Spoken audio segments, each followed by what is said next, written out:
বেশিরভাগ ছেলেদের উদ্দেশ্যে বলছি।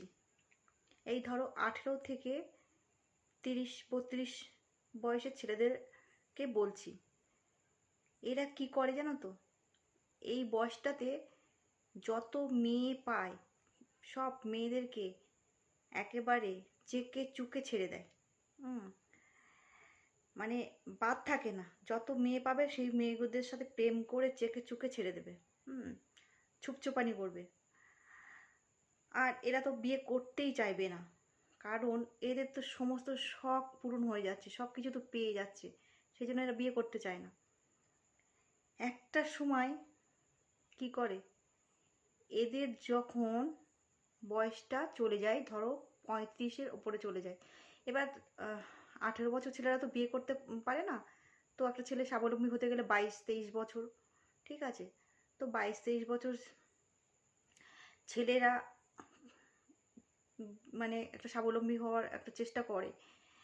তো এরা কি করে, এদের এই বয়সটা, এই জীবনটাতে, লাইফটাতে একবার পুরো এনজয় করে নেয়, এত এনজয় করে এদের মধ্যে আর বিয়ের মুভমেন্টটা থাকে না।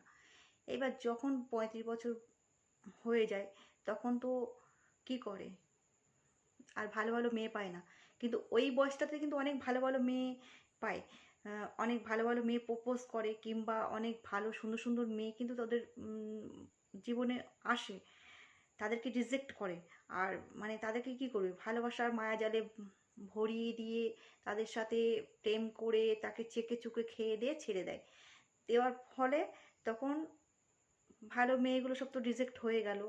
এরপর যখন 35টা পার হয়ে যায় তখন এদের জন্য কিন্তু ভালো মেয়ে জোটে না। যখন একটা বিয়ের সম্বন্ধ হয় না, তখন কিন্তু এরা মানে এই টাইমটাতে মানে খুব মানে বিয়ের একটা মানে সমস্যায় পড়ে যায়। হ্যাঁ, এবার কি করে, মানে মেয়ে দেখা যাচ্ছে, তখন সেই সময়টা মেয়ে পছন্দ হচ্ছে না, কারণ 35 হয়ে গেছে। 35 হয়ে গেলে তো ম্যাক্সিমাম 30 বছর, 27 বছর, 28 বছর, 30 বছরের মেয়ে তো লাগবেই। আর এই বয়সে মেয়েগুলো একটু তখন অতটা সৌন্দর্য থাকে না, হ্যাঁ, সৌন্দর্যটা তখন চলে যায়।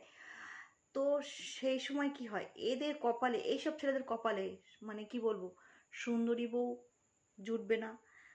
আর যদি বা জোটে, কোনো দিক দিয়ে হবে না, অন্য দিক দিয়ে চাইলে পাবে না। আর এদের কপালটা তখন এরকমই অবস্থা হয়ে যায়, টাকটা তো পড়ে যাবে, টাকটা পড়ে যাবে, তারপরে তো কোনো মেয়ে পছন্দ করবে না। এদের বিয়ে দিতে গেলেই মা বাবার একদম পুরো শেষ।